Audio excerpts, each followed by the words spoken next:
Dendro was one of the unreleased elements in Genshin Impact, having been in the 1.0 version with the only reaction, burning! The new Sumeru teaser gave us a lot to work with since there's a total of 2 new reactions, that being Catalyze and Bloom. Of course I know there's more to Bloom, but that's beside the point. The important question is, why is there only 2 new Dendro reactions? What about the other 3? Cryo, Anemo, and Geo? That's what I'm here to tackle today. So strap in, going to Hoyoverse headquarters! I'm joking, don't actually hunt me down. Let's start with Anemo.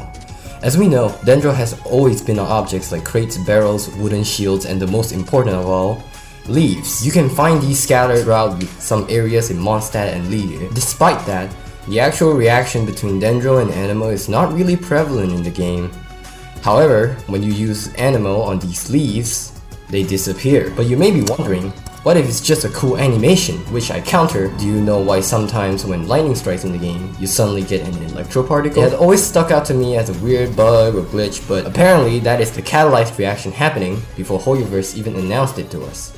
And as you can see in this clip, when Keqing used her skill, an electro particle is generated with the catalyzed reaction. Whilst in the game, there's no particle that appears until I do the teleport slash. If you say it's Keqing C2, no, it's normal and charge attacks, not elemental skill. Let me go back to Anemo. With this in mind, personally, Anemo and Dendro should have a reaction called Blown, or something along the lines of that, which removes the Dendro status, and honestly, anything goes. Moving on, we have Cryo and Dendro. This is where we step into speculation territory since there's no reaction between these 2 in the game yet. The reaction will most likely be what actually happens in real life. Like Pokemon, Ice is super effective against grass since Ice freezes grass and they, well, die. Hence, they wilt and wither away. I'll call this reaction Wither, and I could go the easier way out and make 1.5 times and 2 times like Melt and Vaporize. Since Electro gets an extra electro particle from what we speculated just now, undeniably, Superconduct is useless in elemental teams, hence we could assume the Wither reaction could be an elemental resistance shred instead. It'll make Cryo really powerful, but post your own ideas in the comments. Finally, we have Geo and Dendro.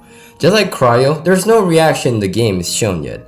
Geo is by far the worst reaction in the game, being catalyzed, which just gives you a shard that has defense as weak as literally Sucrose and any catalyst user. Like Electro, Geo may get an indirect buff through Dendro as well, although I'm not too sure how. Anemo and Geo are similar except for the fact that Anemo swirl and has a lot more utility than plain old Crystallize. Despite that, Geo isn't particularly weak as before, but there's no doubt that it's just physical damage, but golden. Again, we can refer back to Pokemon since Rock is weak to Grass type. Hence, I can make it like Melt and Vaporize, but it feels meh. Like the last example, real plants can crumble rocks over a period of time. But I'm personally thinking maybe it generates constructs, like how the Dendro Summertros makes the vines out of literally nothing. I will say though, this is probably the most annoying reaction if it does get added to the game, since you keep climbing and get flung away by the constructs on accident in Abyss or something. Remember, these reactions I came up with are purely speculative, and so you can make up your own in the comments and I'll discuss it with you. Subscribe.